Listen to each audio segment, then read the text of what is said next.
Hello बच्चों, let's read this question. The question says that the scorched earth policy in Java was followed by the whom, है ना. Question पूछा है कि scotch earth policy जो जावा के अंदर अपनाई गई थी वो किसके द्वारा फॉलोड अप की गई थी, है ना. तो सबसे पहला है जैपनीज, दूसरा है ब्रिटिश, तीसरा है डच और चौथा है फ्रेंच, है ना. चार ऑप्शन दिए हुए हैं हमको.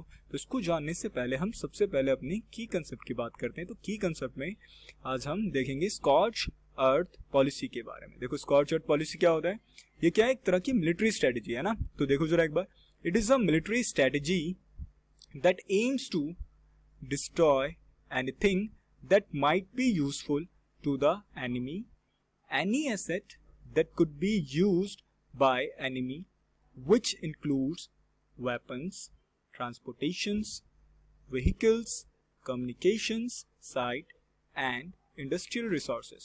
देखो स्कॉच अर्थ पॉलिसी क्या थी, ये एक तरह की मिलिट्री स्ट्रेटेजी है जिसके अंदर मेन एम क्या होता है, तुम्हारी जो भी रास्ते के अंदर जो भी चीजें आती है ना, जो भी हमारी एनिमी के लिए क्या हो, यूजफुल, अब वो कुछ भी हो सकता है, चाहे वो लैंड हो, चाहे वो कुछ भी हो, है ना, चाहे वो वेपन्स हो सकता है, ट्रांसपोर्टेशन हो सकता है, तो वो क्या कर देते हैं, उसको डिस्ट्रॉय कर देते हैं ना. वो एसेट कुछ भी हो सकता है तुम्हारा, ठीक है, उसको क्या कर देते हैं, पूरी तरह से डिस्ट्रॉय कर देते हैं ताकि जो हमारी एनिमी है, ठीक है, वो उसका इस्तेमाल ना कर पाए. तो अकॉर्डिंग टू द क्वेश्चन क्या पूछा था हमसे, स्कॉच अर्थ पॉलिसी जो थी वो जावा के अंदर किसके द्वारा फॉलोड अप की गई थी. तो देखो हमारा आंसर क्या होगा, scorched earth policy was followed by Dutch. क्या होगा आंसर हमारा, डच. और ये किसने कराई थी, ये किस रीजन में डच ने इसको फॉलो अप किया था, ये उस रीजन में किया था जितना भी तुम्हारा जैपनीज ऑक्यूपाइड रीजन था. क्योंकि जब ये आ रहे थे ना, तो इन्होंने क्या करा, जितने भी रिसोर्सेज से उनको डिस्ट्रॉय करना चालू करा ताकि जो बाकी इनकी एनिमी थी वो उनका इस्तेमाल ना कर सके. तो सो द फाइनल आंसर क्या होगा हमारा ऑप्शन होगा स्कॉच अर्थ पॉलिसी कहां पर अडॉप्ट की गई थी. हमारा आंसर क्या होगा, डच.